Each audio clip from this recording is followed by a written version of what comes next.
Oh boy, this one's a talker. So for months we've been talking about this very hot housing market, but this video from a realtor in Raleigh may show you better than anything than we could just tell you to show you how competitive it really is. Sean Cudahy reports on the frenzy for this one open house.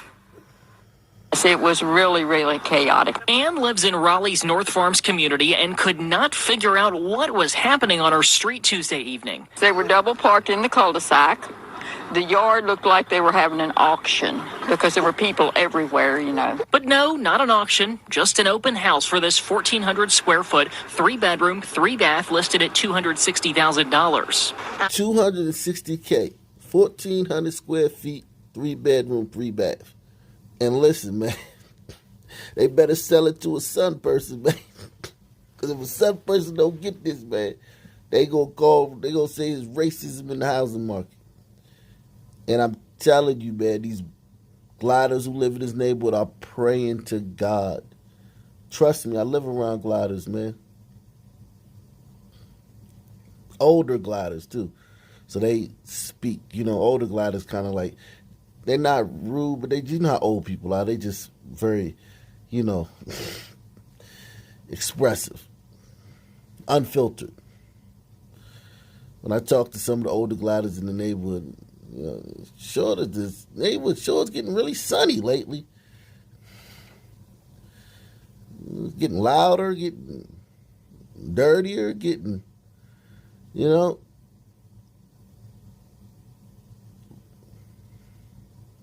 darker.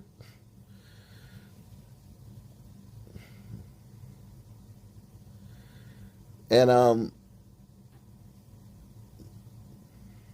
sketchier. I just be like, wow. I don't say anything. I just, listen to them.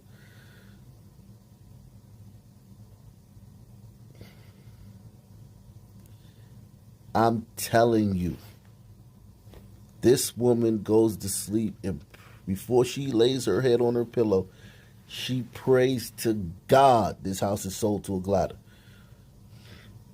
And they don't care what kind of glider. They just want glider because they're comfortable with their trash and their riffraff. It's cool to them. It's other kinds of riffraff from other communities that people just not used to. You know how it is. Like, you're not used to different types. Like, if you lived in Southeast DC or North Philly in a Sun neighborhood and a damn meth lab just blew up on your block, like poof, whole block shaking, windows broken in all the houses and whatnot, cloud of smoke in the air, roof falling down a mile away, you'd be like, what the heck is going on? You're not used to that.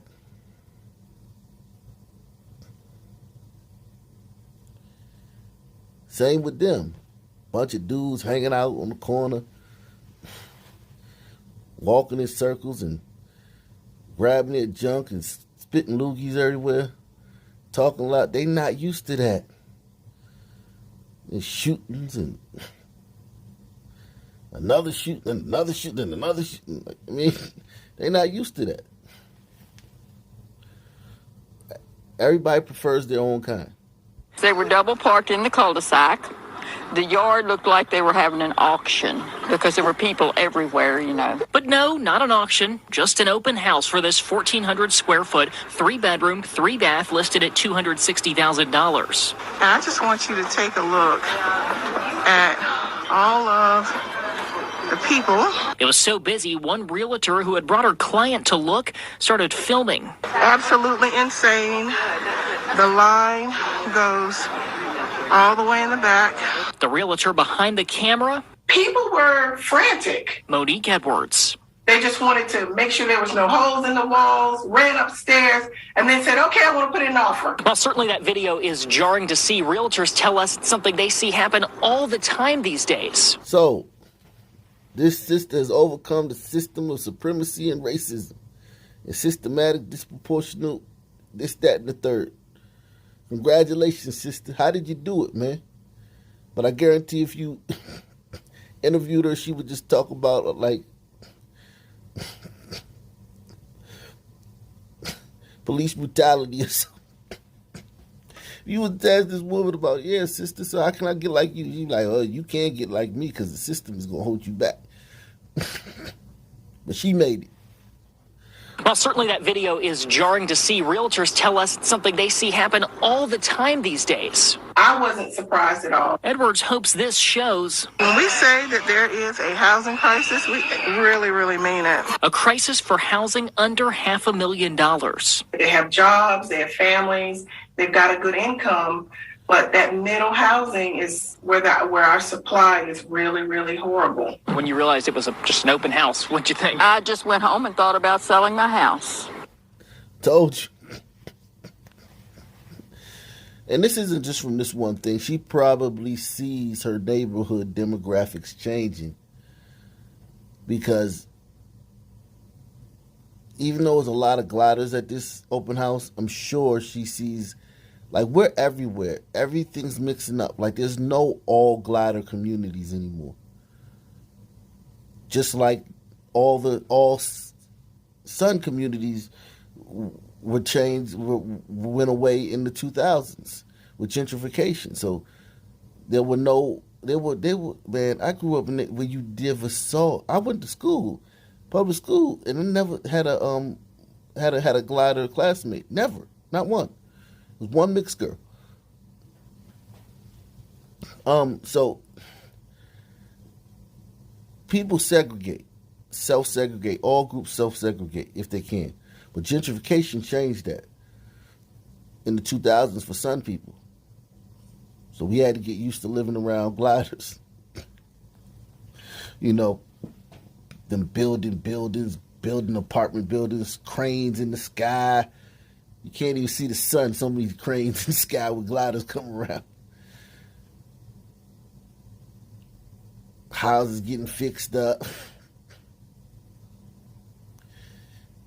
Police, more police presence. People walking their dogs with blue baggies, picking up their dog poop. You pick up your dog's poop? What in the world? Like, we had to get used to that, man. I'm telling you, when we first saw that, we was like, what? You mean you pick up your dog poop? You take your dog for a walk and you pick it up when he poop? That was one that a lot of Sun men was just like, what?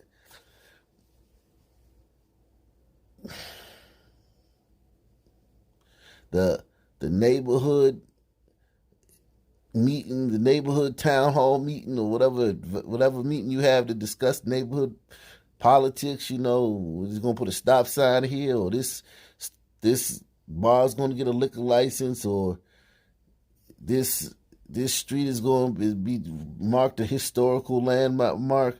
Whatever, those meetings where they have that stuff in the community, packed, standing room open. Before it'd be 4 or 5 people in there, including the people that's holding the meeting.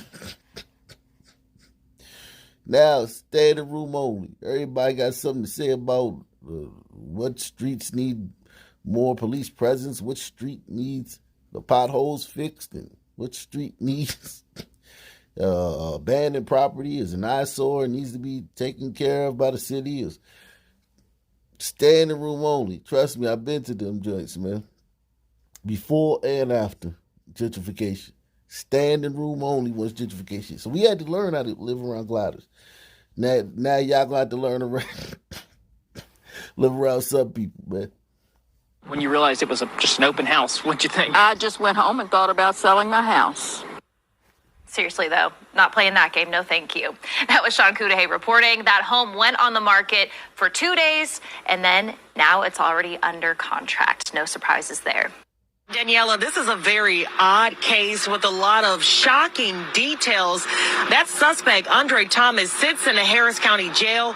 He's charged with 2 counts of aggravated assault with a deadly weapon and burglar of habitation. This all started over some barbecue sauce. It's certainly bizarre. This all started over some barbecue sauce. Who's shocked, man? One thing I'm gonna implore you guys to do is to just notice public spaces, how some people are behaving in public spaces now that they've been told that, especially some men, but by proxy some women, now that they've been told that, it's all about them. Their lives are the only ones that matter. If there's a negative interaction with a cop, the entire country's going to shut down and protest. Games will be canceled, this, that, and the third. Even though that's not happening anymore, it happened, and it's hard to convince them that, you know what I mean? Like, all it takes is to happen once. All you got to do is blow a girl's head up once. Hey, you fine. And she gonna treat you like a flunky, like the help, a worker from then on. Regardless of how you feel after that, all it took was that one time to inflate her ego, and now it doesn't take much. And that was a lot what we did to the Sun community to inflate their egos. So I just want you to be aware watch how some people act in public spaces. How they're not these timid, meek, tiptoeing around like Tina Knowles said. How they're like they were before they weren't like that, but now they're on 10 with the ostentatiousness and the entitlement. We were always like that. We were never timid, never meek in public, never. But now it's on 10. This all started over some barbecue sauce. It's certainly bizarre. Jill Wells with the Harris County District Attorney's Office is talking about a case that happened at this Dickey's barbecue pit on Shady Drive in Northeast Houston last month. Officials say this man, 36-year-old Andre Thomas, picked up his order and then left. Then he calls the restaurant angry, upset because they did not give him enough barbecue sauce in his to-go order. That's what started all of this. At that point, the store should have called the police. Okay? Especially if he was belligerent over the phone and he's a Sun man. Not to get him arrested, but to just have them on standby. I would have just called the cops, been like, hey, we got a homeless man, laying out in front of our front door. Just so when he came back, a cop was there. And the cop wouldn't have been there for him. He would have known, but because now I'm telling you, now you have to be careful, man. He thinks worst case scenario, he'll be out in the next day, regardless of what happens. Regardless of what happens when he comes back up there, he'll be out the next day. That's the worst case scenario, a night in jail, maybe. And then, of course, you go to court later on if you get convicted, but that'll be in 2024 or 2023. And, our orientation to the future is different than every. One thing people don't know is the way we see the future is different than other groups. We don't look that far ahead. So telling us that, okay, yeah, you can get out today and you'll do back in court in February of 2023, that's basically like saying nothing's happened. We don't think that far ahead. It is what it is. Officials say this man, 36-year-old Andre Thomas, picked up his order and then left. Then he calls the restaurant angry, upset because they did not give him enough barbecue sauce in his to-go order. That's what started all of this. Workers tried resolving the problem, but Thomas was unhappy and went back to Dickey's. Now he's verbally threatening them. I'll come back. I'll shoot up the place. Thomas never left the parking lot. He waited for them to leave. He was kind of like by some nearby gas pumps waiting for them to leave. Investigators say Thomas followed the workers down the road and then fired shots into their car. He strikes one of the complainant victims 5 times, breaking a bone in their arm. And the other victim, thank goodness, was not shot. Now, I will give the brother credit. I will give him a lot of credit. He didn't just go in there and shoot up the place. He was trying to get away with this as much as possible. Had he gotten away from the scene, had they not been able to, they still have to prove he did. I don't know. But look, he didn't just go in there and shoot up the place. He waited, lurked, and followed. And this got to be terrifying for people that aren't sunmen or don't know how it goes down. Got to be terrifying for you. But yeah, what he did was very, very clever, man. He was able to control his impulses. This is one who has good gratification deferment. I got to give it to him, man. He's got his gratification deferment and his ability to manage his anger, even albeit momentarily, and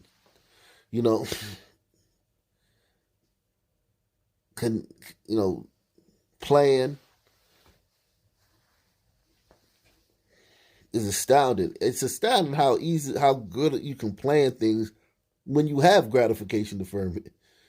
Because gratification deferment messes up all your plans because you can't even get to the plan because you're just reacting off of emotion and impulse.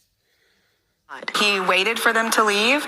He was kind of like by some nearby gas pumps waiting for them to leave. Investigators say Thomas followed the workers down the road and then fired shots into their car. He strikes one of the complainant victims 5 times, breaking a bone in their arm. And the other victim, thank goodness, was not shot. Thomas is a felon who was already out on bond, facing 5 felony bonds at the time of the shooting. He's a felon who was out on bond, facing 5 felony bonds at the time of the shooting. He's a felon who was out on bond, facing 5 felony bonds at the time of the shooting. He's a felon who was out on bond, facing 5 felony bonds at the time of the shooting. In a completely nakedly racist, oppressive country where you can't even step on your front doorstep without being hunted. If you're in this guy's group. You gliders are the worst, the most terrible, the most inefficient, the most lousy racist I've ever seen in the face of the earth. Thomas is a felon who was already out on bond, facing 5 felony bonds at the time of the shooting. Now he's back in jail because of some barbecue sauce. In this case, the judge she revoked his old bonds. He is at no bond on all of his new cases. And again today, she reaffirmed her decision. Oh, man, that judge is so tough, man. Wow. She's so tough. She showed him. They're not going to talk about the fact that the first 5 bonds, first 5 times, as a felon off the first bond, he should have just been, then 4 more, and now on the 6th one, okay, well, I'm getting tough now. Really? In this case, the judge she revoked his old bonds. He is at no bond on all of his new cases. And again today, she reaffirmed her decision. And as you can imagine, Wells said this situation could have been a lot worse and those workers could have been killed. As for Thomas, his next arraignment is set for this upcoming Monday. A bond hearing is set in April where prosecutors will ask the judge to keep it at no bond. Reporting live from the Harris County Jail, I'm Rochelle Turner, KPRC 2 News.